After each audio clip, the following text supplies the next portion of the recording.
정화하는 데 도움을 주는 곤충 동해등해부터 섬유 폐기물을 건축 패널로 바꾼 친환경 섬유 패널까지 버려진 물건을 새롭게 재탄생시키는 기술자들을 만나본다. 첫 번째 기술자를 만나기 위해 찾아온 곳은 경기도 포천. 기술자는 뭔가를 유심히 관찰하고 있는데. 안녕하세요. 네, 안녕하세요. 지금 뭐 보고 계세요? 이거 제가 키우고 있는 건데 일석삼조의 효자입니다. 일석삼조의 효자요? 네네. 어라? 그런데 그냥 흙밖에 안 보이는데? 지금 이렇게 안 보여서 잘 모르시겠죠? 네, 네. 제가 한번 보여드릴게요. 과연 흙 속에 뭐가 숨어 있을지. 이건 벌레? 선생님. 이거 벌레잖아요.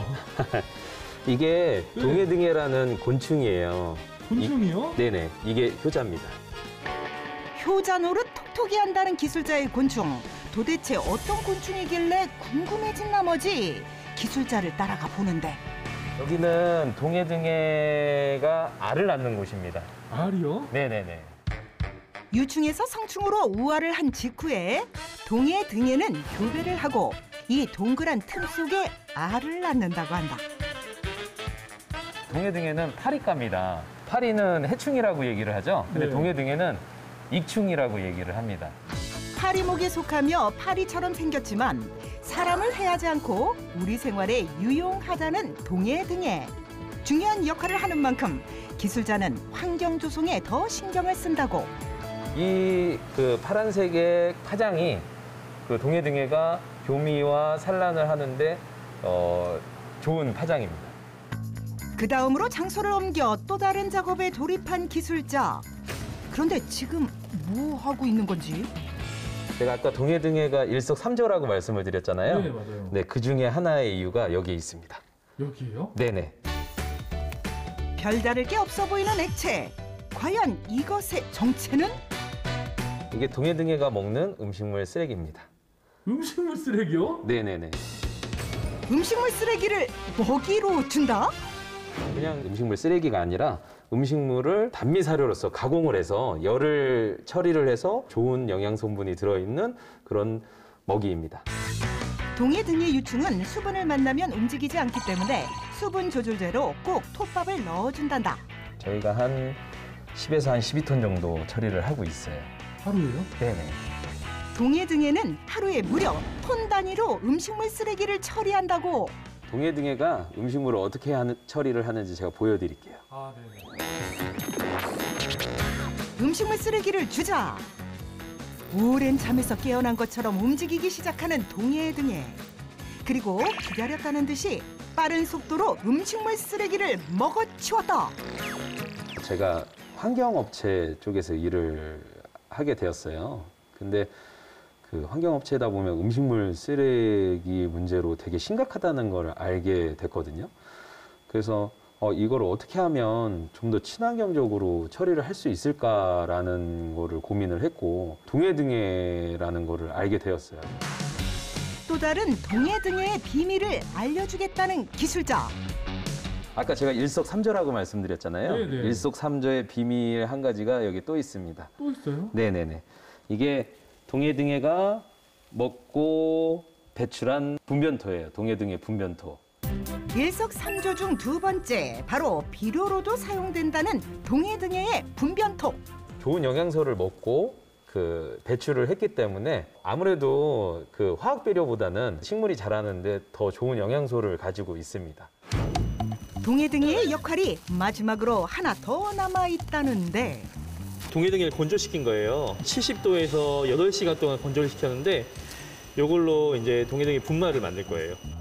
오랜 시간 건조시킨 동해등해를 기계에 넣어주기만 하면 분말을 만들 수 있다고 한다. 네, 이제 건조된 동해등해를 여기다 넣고 네.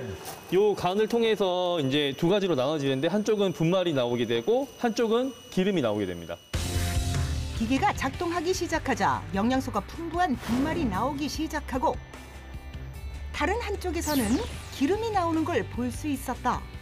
동해등해는 향균 펩타이드라는 성분이 이제 들어가 있는데 그 성분이 이제 면역력을 좀 증가시켜주고 피부나 모질 개선에 좀 도움을 준다고 해요. 그래서 반려견 사료나 간식에 사용하고 있습니다. 동해 등에는 어류부터 동물까지 먹을 수 있는 사료로 사용된단다. 역시 일석삼조. 앞으로는 로봇 자동화와 그 스마트팜을 적용을 해서 그 음식물을 더욱더 친환경적으로 처리할 수 있도록 더욱더 노력하겠습니다.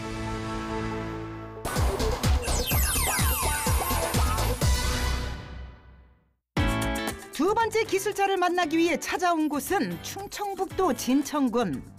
이곳에서 벽을 어루만지면서 무언가를 체크하고 있는 기술자. 안녕하세요. 예, 안녕하세요. 혹시 여기 사시는 분이세요? 아닙니다. 이 집을 지은 사람입니다. 이 집을 만드셨어요? 네네. 동화 속에서나 나올 법한 아담하면서도 신비해 보이는 집. 과연 이 집에 어떤 비밀이 숨겨져 있을지. 이쪽으로 들어와 보세요. 네. 신발은 이쪽에 한쪽에 벗어놓으시고요. 실내 신으시면 됩니다. 고맙습니다. 네. 비밀을 캐내기 위해 이리저리 집안을 살펴보기 시작하는데, 그런데 아무리 살펴봐도 안은 그냥 평범한 집인 것 같은데. 되게 집이 아담하네요. 이 집은 아담하기만 한 게 아니라 네. 아주 특별한 비밀을 갖고 있는 집입니다. 어떤 비밀이요? 이 집의 원 소재는 이것입니다. 이거요? 드디어 봉인되어 있던 비밀이 풀리는 순간. 그런데 뭔가 이상하다.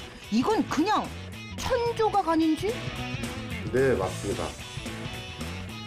이 집은 우리가 입고 버린 옷 12,000장으로 만든 집입니다. 무려 12,000장의 옷으로 집을 만들었다? 어느 부분이 옷이 들어가 있는 거예요? 지금 보시는 것과 같이 이 계단도 옷으로 만든 것이고요. 네. 벽면도 마찬가지고 천장, 밖에 지붕, 바닥재도 마찬가지로 옷 전체로 들어간 겁니다.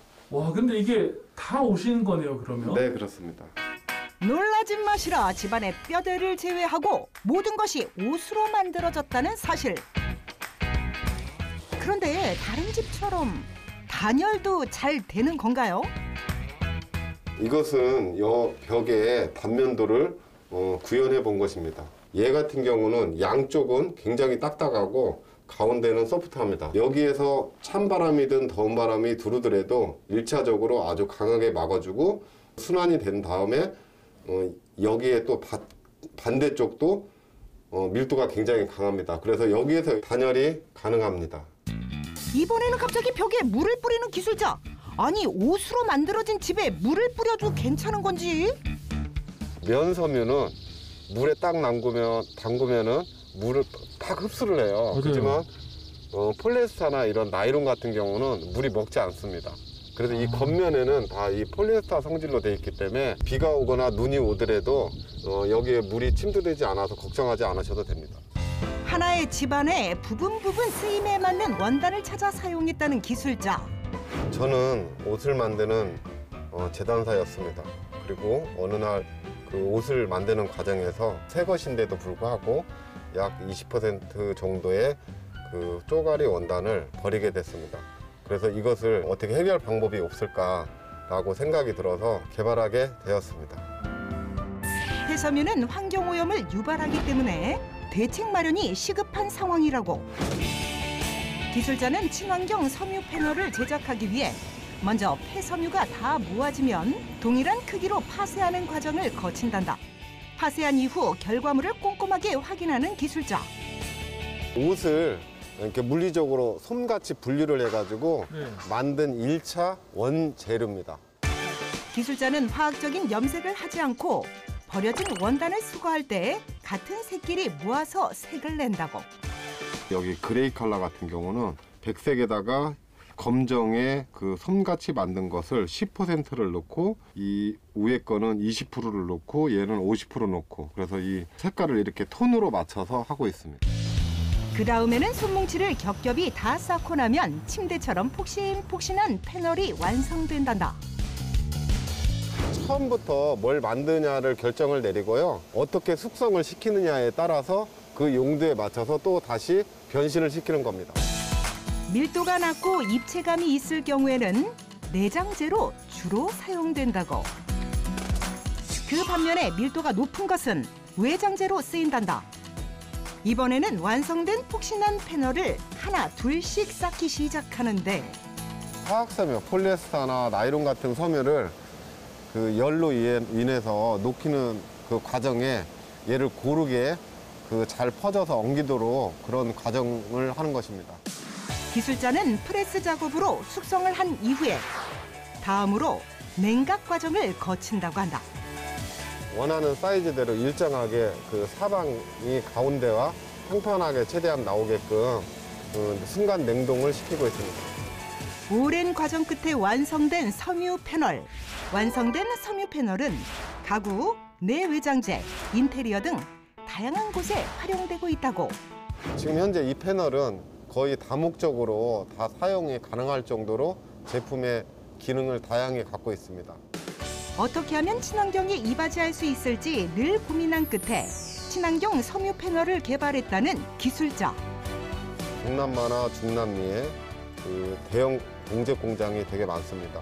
그리고 거기서 버려지는 그 짜투리 원단을 활용하여서 그들의 주택 문제 해결에 도움을 주고 싶습니다. 오랫동안 친환경 기술을 연구하며 환경 지킴이로 활동해온 기술자들. 이별의 노력으로 더 쾌적한 환경이 조성되기를 기대해 봅니다.